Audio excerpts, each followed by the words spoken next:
So let's introduce Apex Managed Sharing. It's that special instance of Apex sharing for custom objects. And let's see why it might be a better solution. Okay, Apex Manual Sharing is available only for custom objects, and it has the following attributes.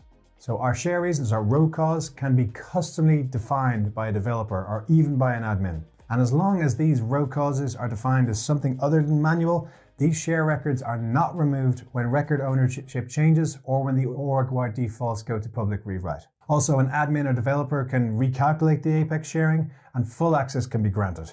So for all these reasons, it's just a better, more controlled method of sharing via Apex. Now, one important point to consider, guys, is that there's no access level associated with a sharing reason. So that means if two records are shared with the same custom sharing reason, they could be granting two different levels of access. So we could never call our sharing reason something like read-only sales. I hope that's clear, guys. Let's dive a little bit deeper into how